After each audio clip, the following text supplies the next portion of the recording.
Hey, welcome to Tangible Takeaways, episode 39. I'm Jackson, and today I'm going to talk about how trusting in Jesus to be our joy really comes down to whether or not we want to be the hero of the story or he's going to be the hero of the story.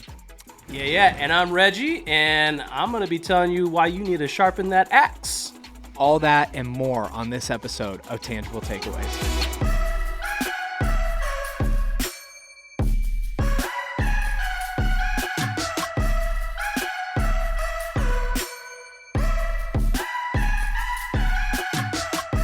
Hey, welcome to Tangible Takeaways, episode 39. Reggie, thanks so much for being on, man. Yeah, man. I feel like super excited every time me and you get to hang out, bro. Anytime we awesome, get to hang out, right? It's a good time. Love it, bro. Just give Love people kind of an update. What have you been doing? What's your role look like here and stuff like that? Well, I am the junior high director at the Victorville campus, man, and, things have just been rolling. It's been really good. It's been really fun, even learning a bunch of different things as far as I know it's been a while, it seems, but I feel like we're still coming out of a season of what it was to be shut down for a while, and that doesn't mean to really grow and build and be intentional about circumstances around us and things like that. So, as student ministries goes, we've been rolling. I feel like it's been an awesome time of seeing students declaring their faith, man.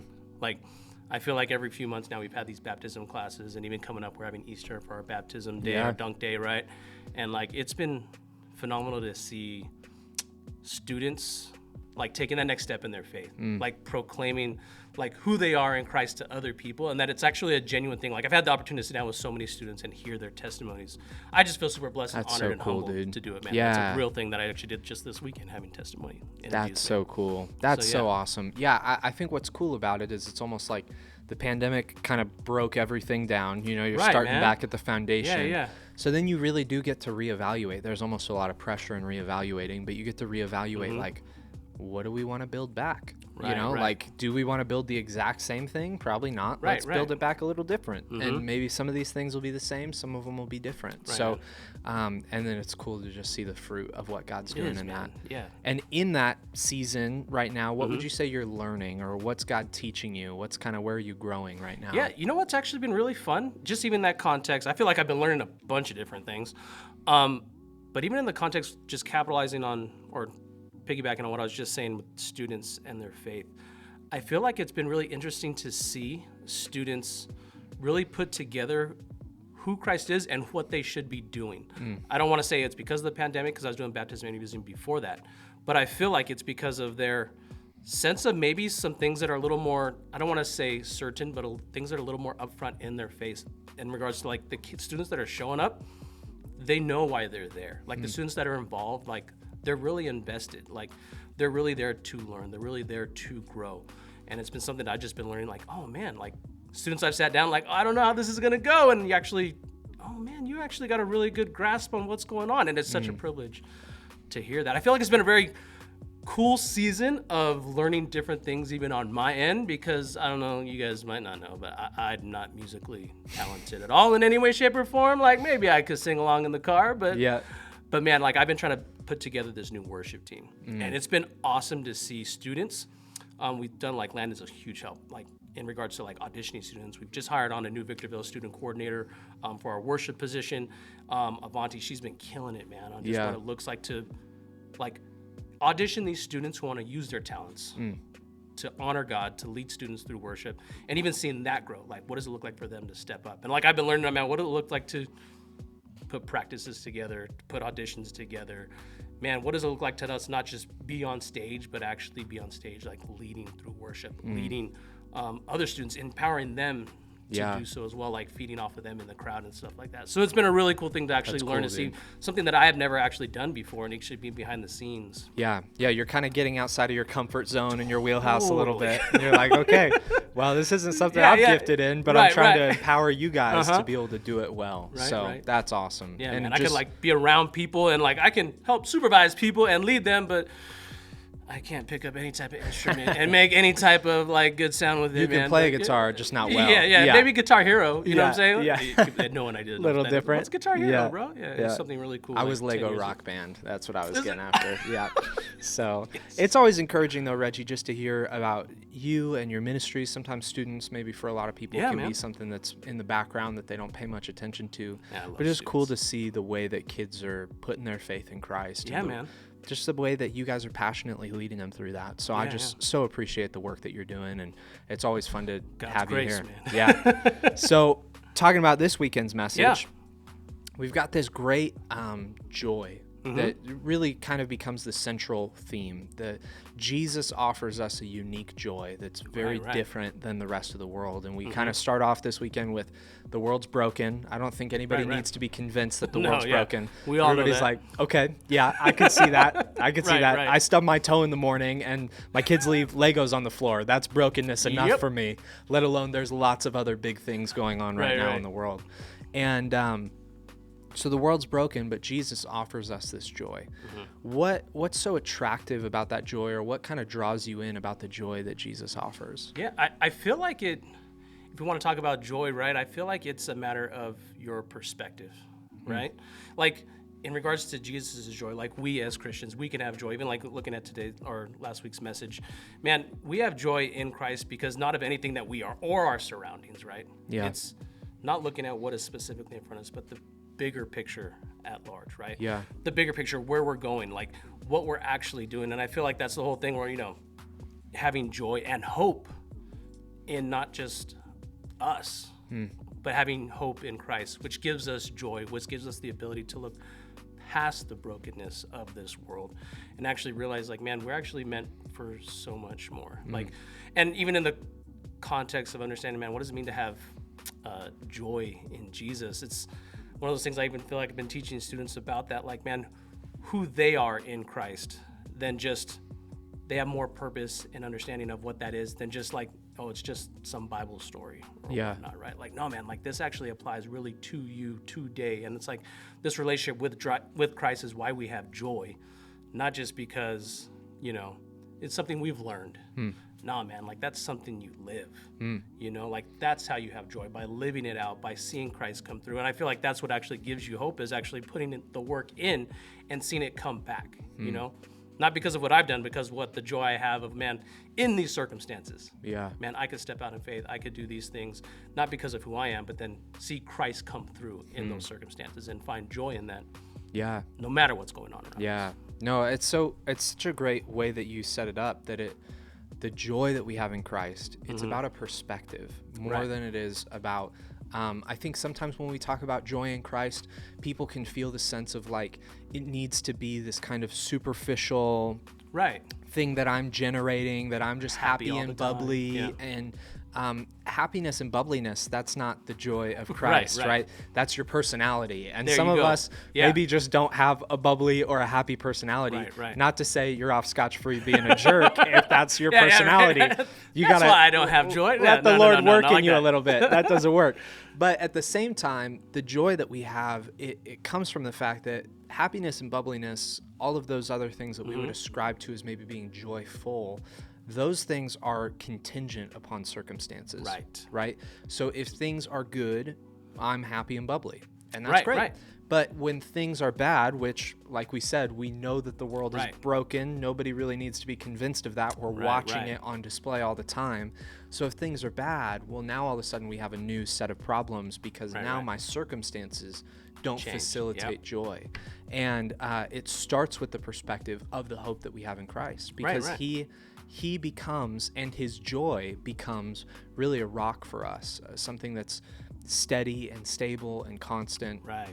Because our circumstances are like, it's like shifting sand, or it's like the ocean, it's just always moving and it's exhausting. And we really can't control our emotions or our circumstances. And anybody who tries to offer you a way to achieve joy through controlling your circumstances or your emotions, they're not pointing you towards a lasting joy. Right. What we're talking about is a joy that lasts. Right. Because it's not never built changes, on those right? things. Yeah, exactly. Yeah, It's and a that's firm what's so foundation. beautiful about it, is it's this solid rock, and I think that's what draws us to it, is to say, man, there's something that's constant. Right. The joy of Christ, it's always going to be accessible. Right. I mean, like it tells us, right? Like, to find joy, like consider it pure joy, right? When you face trials and tribulations of many kinds, whatever your circumstances, because you know that the testing of your faith produces perseverance. Like when we actually do that within that context, like no matter what's coming our way, man, our perseverance is in Christ. Like produces character, hope, and like your perspective on knowing not the circumstance that's in front of you, but where it's actually going to end up. Right? Yeah. Which is never changing in Christ, right? Yeah. We know exactly where we're going. I think is so much more compelling than pretending everything's okay when everything's not okay. Oh yeah, totally. Right, because I think that's what we generally mean. Right. Hope or joy in Yeah, Christ because to be that's a different like, word too, right? everything's joy fine. And hope. Yeah, Yeah. exactly. And I'll be fine. Like, yeah, but no, do you really believe that though, or is it just like, oh no, everything's gonna work itself out? yeah. But no, like, but why? A lot of the time, Yeah. we're just sweeping stuff under the rug that Right, needs to be right. dealt with, and it needs to be talked about. The joy that we That's a good have point, yeah. in Christ, it means that this is kind of the reversal of what we make it to mean. We make it to mean like we just don't talk about anything sad. There you go. The joy that I have in Christ means that I actually talk vividly about things that are hard, things that are sad, because it can't rob my joy. Right. If I'm trying to maintain my joy by controlling my circumstances and my emotions, well, then I'm not going to talk about anything difficult. Right. But I actually feel comfortable to talk about difficult things because my joy is in Christ, not in my circumstances or emotions. Yep. That's totally different than just sweeping everything under the rug and acting like everything's fine all the time. Right. No, that's such a good point. So much more compelling. Yeah. Right? It's so interesting to think that, a lot of people would be like, oh, I'll just get away with not dealing with this or not discussing this, when it's like, no, man, if you are able to face those things head on and realize the hope that you get through those things, or what Christ is doing actually through those hard circumstances, man, you grow from those things instead of just being like, oh yeah, I mean, I don't want to deal with that, dude. That's such a good point, bro. Yeah. Which is, I think, that whole point of that verse in James that you brought up. Consider it joy when you face trials. When hard stuff comes your way, count it as an opportunity to go back to relying on the joy that you have in Christ. Yeah, man. Not to rely on the joy that you have in your circumstances or the contentment that you have and where you're at emotionally right now. Definitely. Don't rely on those things, but you get to go back when you face hard times, when you face hard conversations, hard things. Man, you get to go back again. And I think it's a beautiful, beautiful thing. And that's what I think makes it so sincere and genuine. And honestly, Reggie, that's the joy that's freaky. It catches people off guard, right? Right. Like, I mean, your why coworkers are you in such a good mood, man? Are like, what is wrong with you, dude? How are you so happy right now? How you got peace right now, man? Yeah. That's like a good way to put it. When it's like, hey, we might all lose our jobs. Right. And you're like, I'm not going to act like everything's fine right now. Right. But I also know I'm going to be okay. Right. That is a freaky level. The world would be like, why aren't you freaking out right now, man? Why aren't you like tripping out? Yeah, for sure. And you're like, well, man, because my circumstances, they don't dictate my joy. Right. I mean, that's powerful. And what I'd say too, Reggie, is like, it's fun to think about when it's kind of pie in the sky. And we think about like, okay, yeah, I can understand Jesus's joy is more consistent than my circumstances or my emotions. So I want to bank my joy on Jesus. But at the same time, it feels like life just sucks us into the brokenness again, right? Oh, yeah. It's like always there. You get away for spring break. You know, maybe you're coming fresh off of spring break this week. You get away for spring break, and it's like when you're at the beach or when you're doing something restful, it's really easy to be like, oh, man, the joy of Christ. Right. Because your circumstances are joyful, right? Right. But then you come back and you got work waiting for you. You got a calendar that's packed full. You got bills that you got to pay. And it just kind of sucks you back into, man, my circumstances aren't facilitating joy. And it's like maybe we can have a joyful morning and we start off in the Lord's word and it's just everything's feeling good. But then we get to work and it's like all of a sudden our boss is mad at us, something's late, and we forgot about this thing to do over the weekend or whatever it is. And now we're scrambling. Oh, yeah. And all of a sudden it's like all the joy is gone. Right. We've all been there. Right. How do you like come back to the Lord's peace and the Lord's joy in an actual like real life day where everything's pulling you away from it? That's good, man. That's good.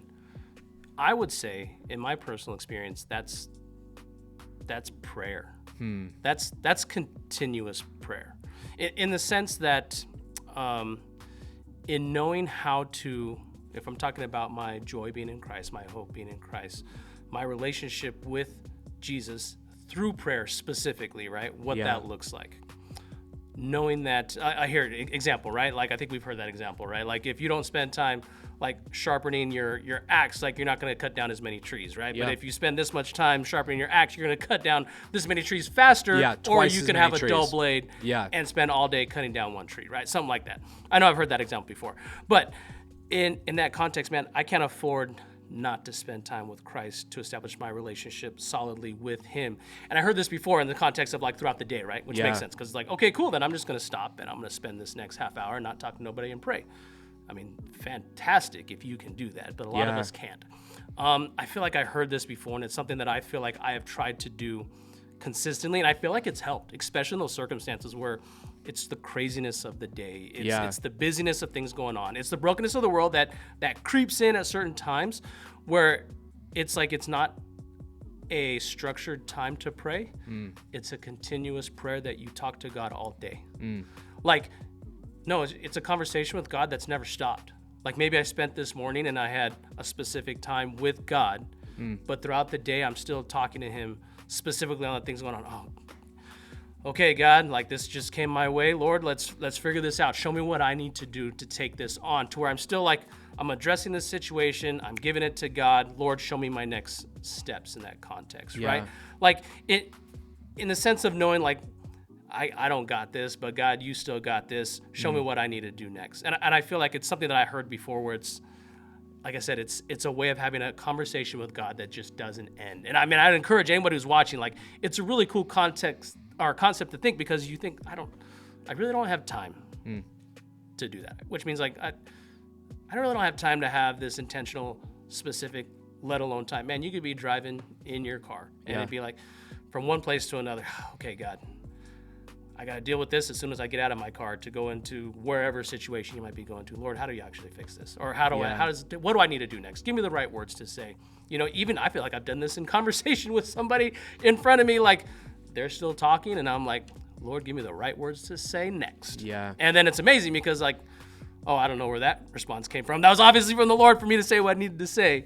But I feel like that's been a really fun way to keep connection through all of those things, like you just said, all the certain circumstances that come your way to try to suck the joy out of your life. I'm still connected with God no matter what I do. And sometimes it's easier than not. Like, sometimes it is hard to remember, like, why am I stressing about this, man? God, I know you got this. But I feel like sometimes they're easier than others, but that is a really tangible way that I've been trying to work on that personally in my own life. And that's what prayer does too, right, Reggie? It takes you back to the rock. Right. It's like, if something crazy comes my way, if my boss comes to me and is super frustrated with something that I've done, and all of a sudden my joy is gone, right? The circumstantial joy that I have, it's gone. Poop has hit the fan. But if my next step is to say, like, okay, what can I do to fix this? Well, now I'm leaning into where I can reestablish joy in my circumstances. But if I come back to prayer and say, like, okay, God, SOS, I need help right now. What I'm going back to is my joy is in him. My joy isn't in my circumstances. And prayer is this constant, like, reinforcing of that. And as you were talking, I was thinking of, I think most famously, that style of prayer, where it's a prayer that never really stops, is most famously coined by Brother Lawrence in his book Practicing the Presence of God, which he's like super old monk, right? Like, from a long time ago, and he's working in a monastery, and his job is to wash dishes, and his whole thing is just how holy it is to sit and wash dishes and talk to the Lord. And his style of life is that he was just going to structure his life around, no matter what task he was doing, he was going to be in conversation with the Lord. And it was just this continual practicing the presence of God, realizing that every moment is holy when you acknowledge that God is with you in that moment. Which was a revolutionary thought at the time, because the only person who was close to God were, like, the priests and the popes, right? And he's just washing dishes, and he's he's as close to God as they are. Yeah. In the most holy place, in the most holy space, doing the most holy thing. Right. Washing the dishes, he is as close to God as they are. Dude, and I think sometimes we forget how close God is to us. There's a great parable that Jesus tells about a persistent widow. Oh, yeah. Who has an unrighteous judge that she keeps bugging him, like, hey, give me justice against my adversary. Give me justice. And Jesus is saying to his disciples, I wish you would pray that way. Yeah. And I think that is so mind-boggling to me. I have never once told somebody, I wish you would bother me. But Jesus' literal instructions to his disciples is, I wish you would bug the snot out of me. Right. I wish you would pound down my door. Even like the example of the unrighteous judge. Like, we know, like, this isn't even a good person. He's not even a good guy, but he's going to cave. Yeah, exactly. How much more would your good and willing Father who loves you want to pour out blessings upon you, want to take care of you, want to give you justice against your adversary? Right, bro. How much more? And he's saying, I just wish you would bug me. I mean, it's so wild to me, Reggie. We have an open door policy with the creator of the universe. Right. He just is like, whenever you are going to make time, he's making time. Right. And that's crazy to me when you really think about it. And you talk about, how do I tap in? Yeah. How do I tap into joy in my life? It's right there. Yeah. I just talked to the guy. I just talked to him. I come back to him and I say, man, I can't fix this on my own. And I'm not going to try to, because I'm not looking to facilitate joy through my circumstances. Exactly. Yeah. I want my joy to be in Christ. Exactly, man. And I think that really, in some ways, Reggie, it boils down to, who do you want to be the hero of your story? Yeah, exactly, right? Because in a lot of ways, we want to fix our own problems. Which I think that's almost like in our nature, right? Like, or maybe as guys or whatnot too. It's like, I got this. I can handle this. And I think there's almost something liberating to be like, I don't got it. Yeah. And I don't need to be the hero of my own story now. Yeah. That's actually really good, man. I like that point. And shooting up that flare to the Lord to be like, I need help. Right. Which is so hard to do. But for whatever reason, we are so like hell-bent on, and I think sometimes too, maybe we think we're bugging God. You know, like maybe it's like, okay, God, this is a small one. I can handle this. Oh, yeah, but totally. But like if my aunt gets cancer or something, then I'll hit you up. I need you to step in. You know, I'll hit you up for the big stuff. Right, but the little stuff I got on my own. And it's like, where do we even, you can't breathe on your own, bro. Like, I don't know where we're so extracting this from, that we're like, I got the little stuff on my own. Yeah. It's like, I can handle this, God, when I need you for like heavy lifting, man.